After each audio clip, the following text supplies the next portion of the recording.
Hi, this is Teresa Alvarado. Welcome to the People Behind Your Water. Recently, our Board of Directors adopted a resolution calling on a 20% conservation mandate in Santa Clara County and recommending that local water retailers, local municipalities, and the County of Santa Clara implement measures to achieve this goal. The board's decision came after hearing a presentation on water supply conditions from Deputy Operating Officer Joan Maher. Take a look at her presentation now. And when you come back, I'd like to show you a location on our website where we've collected a lot of information for you so that you can stay tuned to what's happening with the drought. We'll have precipitation levels, reservoir gauge information, and a lot of information about conservation programs that can help you achieve a 20% conservation goal.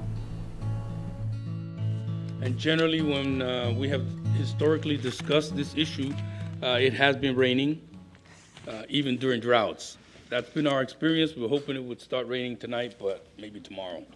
Maybe tomorrow. Good evening, Joan. Good evening, Chair Estremera, members of the board. On January 28th, staff presented an initial 2014 water supply outlook, and based on that initial outlook, the board did approve a preliminary 10% water use reduction target, as well as several other measures to address the drought. The board also directed monthly updates and additional recommendations to be brought to them as needed. And tonight we are bringing an updated outlook. In short, conditions both statewide and locally have not improved since January 28th, and staff is recommending an increase in the water use reduction target from 10% to 20%. I have with me staff today, Jerry De La Piedra from our Water Conservation Program, Bruce Cabral from our Water Quality Division, and also Tom Martinez from Government Relations. So as we move through the presentation, if you have questions about any of these areas, then they're available. Just a quick review of the sources of supply for Santa Clara County. We operate an integrated water supply program to achieve reliable supply. 30% of the supplies on average are local. Half of that is surface runoff in local reservoirs, and the other half is natural groundwater recharge.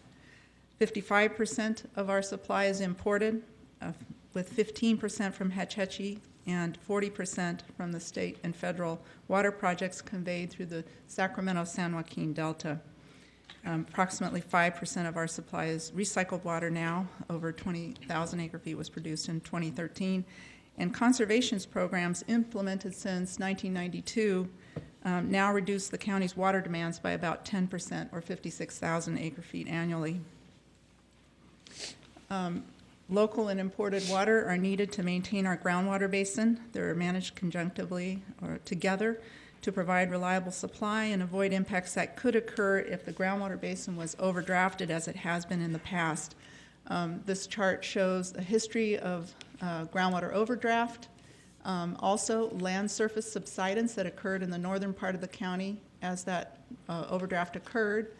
And the green line here is population growth. So as you can see, the groundwater basin only really began to recover in the 1950s and 60s with the importation of Hetch Hetchy water, and then state water project supplies here in 1960. It recovered until the drought of the late 1980s, early 90s, and was drawn down again, but just in time, federal imported water was brought into the county and has been able to maintain our basin ever since. So the district's water shortage contingency plan is based on projected groundwater levels at the end of the year. In order to, that's our best indicator of what the health of water reserves are in the county. There are 5 stages of the groundwater contingency plan. In the normal stage, operational storage is above 300,000 acre-feet, and that's where we were at the beginning of this year.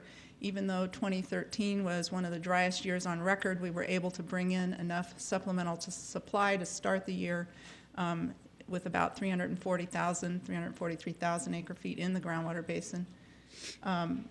As we look at projected groundwater conditions for the end of the year, though, and the extreme shortages that we are seeing in our imported water supplies, as well as critically dry hydrology locally, we are now looking at dropping down into lower levels.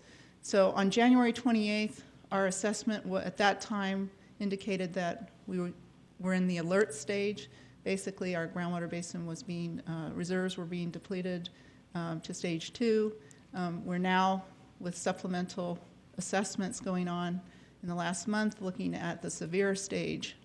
So that would indicate potentially, basically, short-term water use reductions up to 20%, and that is what the recommendation is tonight. This chart summarizes the water supply outlook that we presented on January 28th, and then the updated outlook on February 25th. Basically, on January 28th, we still had the month of February to go, which is normally a fairly productive month. We were basing our analysis on dry conditions. What we've seen in the local supply is that we are moving to critically dry conditions. So these exceedances here, basically, there's only a 1% chance that it would be any drier than this. And natural groundwater recharge, again, that number has dropped. So we're looking at reductions in supply, both in local surface water, natural groundwater recharge, and some very significant shortages in imported district supplies. On January 31st, the State Water Project announced a 0 allocation. Normally, our contract amount is 100,000 acre-feet. On February 21st, the Central Valley Project announced a 0 allocation for ag water service supplies and a 50% of historic use allocation for municipal and industrial water service. So our CVP contract is $152,500. It's a combination of both agricultural and municipal and industrial water service.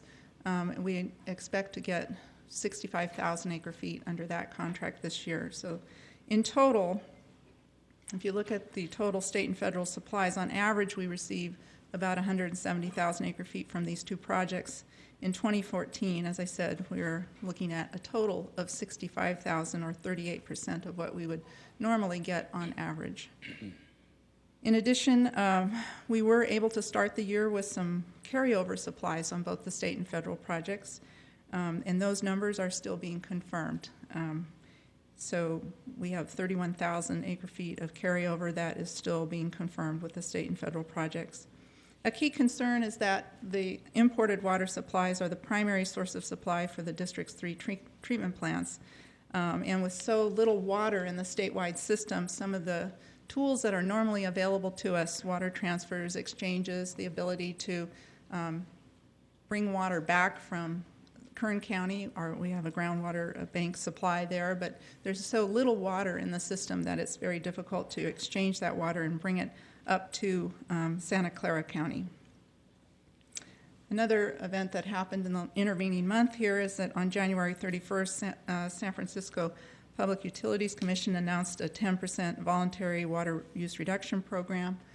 In 2013, we received an estimated, it was about 55,000 acre-feet of supply from Hetch Hetchy in this county, and we're looking at some reductions in supply there. We are also looking at, fortunately still, some non-potable recycled water that will be used in the county in 2014. On the use side of the equation, with severely reduced surface water supplies for the treatment plants, we are shifting to the groundwater basin. So as you can see, over the intervening month, we're going to be relying more heavily than we had thought even last month on the groundwater basin. There's also been a significant reduction, a reassessment basically of our what we call other surface water supplies. So, for example, San Jose Water Company has Lake Elsman. That source of supply is not really available this year due to very dry hydrology. Normally, we do deliver up to 3,000 acre-feet of untreated surface water in the county. We are looking at basically telling people, those particular customers, that district surface water is not available under the permits that we have for diversion from that program, and notices are starting to go out on that. So the bottom line is that we do expect to draw now almost 138,000 acre-feet net from groundwater reserves. That would bring our estimated end-of-year groundwater storage down to 205,300. still within the stage 3 or severe range, and that is really the basis for our 20% water use reduction target. So this is the picture. This is where we would be if we did not institute the water use reduction target. With the 20% target, if achieving those savings in the county, we could replenish this number here, add about 72,000 acre-feet to this number, and begin 2015 much closer to normal conditions. We would be within reach of normal groundwater basin conditions going into 2015 in the event that 2015, unfortunately, looks like this year. We would want to start in a better position. So, along with the basic supply and use gap, we are also looking at some very serious operational challenges. A primary objective of the district is to continue the delivery of safe, clean drinking water from our 3 water treatment plants.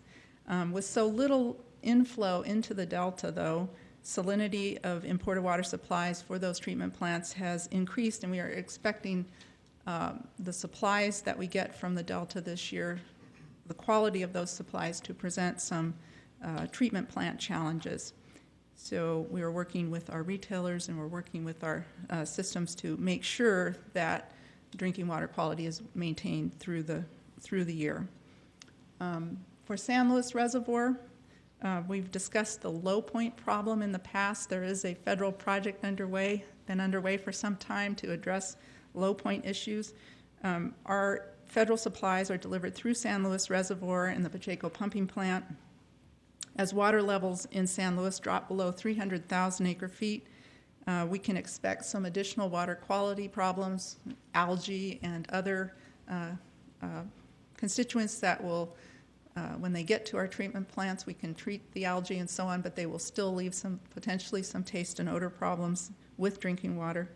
And as the water levels in San Luis drop too low, if they drop too low, then there will be potentially interruption in supply for some period of time this summer.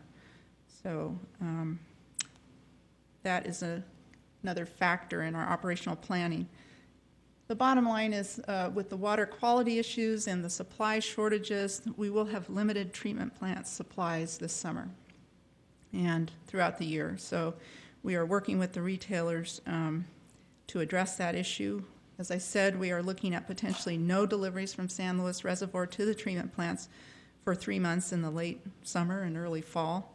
We're looking at limited deliveries from the South Bay Aqueduct due to Delta water quality and also due to the zero state water project allocation. The operational strategies that we are employing at this time, we're filling Anderson Reservoir before the start of summer with imported water, so it's being filled as we speak. We're also filling Del Val on the South Bay Aqueduct with state water projects carryover supplies. And I mentioned also working with the retailers to maximize not only treated water quality, but the use of groundwater to meet needs in the county this summer. And the other thing we are, compared to past droughts, we do have a couple of resources that are available to us this year that weren't available then. One is the Hetch Hetchy intertie, which can deliver up to 40 MGD, and the Campbell Wellfield up to 3 MGD. Those supplies can help with peaking demands during the summer months. The last challenge to discuss now is really the dry reservoirs, creeks, and recharge ponds. I think everybody will have noticed that we have significantly cut back our managed recharge operations. Basically, the imported supplies are being retained for the treatment plants with the exception of Madrone Channel in South County and the Upper Coyote. We are continuing to release whatever limited supplies we have in local reservoirs to recharge the basin. This is just a picture of San Luis Reservoir. We've been here before with the low point. This is the upper intake of our reservoir on August 13th, 2008. Shows over a 2-week period the reservoir dropping by September 2nd, This is the upper intake, fully exposed. What we are looking at this summer is basically another 200,000 acre feet lower than this, and the lower intake becoming exposed. So that is one of the challenges that we're facing this summer. I mentioned that the water shortage contingency plan is really based on closing a supply-demand gap. So you're looking at short-term behavioral changes that are needed to close that gap. And conservation programs that the district implements year in, year out, and every single year, though, are really form the backbone of our savings for water conservation savings. And these are the long-term savings that persist over time and have built up at a rate of about 2,000 or 3,000 acre feet per year, such that now we are cumulatively saving more than 56,000 acre feet a year through these long-term conservation programs. So these are, the district's water master plan does call for all future growth in water use to be met through water use efficiency. As you can see, population has changed, increased significantly over time, another 500,000 people, but our water use has remained relatively constant because of this long-term conservation program. The board will consider later on its agenda tonight forming an ad hoc board conservation committee, really to bring greater policy focus to challenges of the current year. It's one thing to set a target, but we actually have to achieve the target, and that will require a great deal of policy and technical coordination with retailers and with local municipalities. So at this time, I'd like to talk about the resolution that is included for your consideration. And I would also point out our annual water supply planning is still ongoing and conditions are subject to change over the spring months. We may see storms come through, but it is unlikely to make a substantial difference, either locally or statewide at this point in time. If we do see rainfall and our local reservoirs get some additional inflow, then that supply will be used to maintain the groundwater basin. It'll be used to provide more carryover into 2015.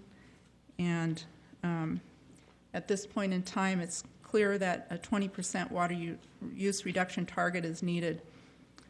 So we are recommending that the board adopt a resolution. The text of that is in your package as attachment 4. And the basic elements of it are to adopt a water use reduction target equal to 20% of 2013 water use through December 31st, 2014, and also to recommend that retail water agencies, local municipalities, and the County of Santa Clara implement mandatory measures as needed to achieve the 20% water use reduction target. I'll just wrap up our comments by thanking staff for their great preparation and the memorandum and the presentation and their very prudent recommendation.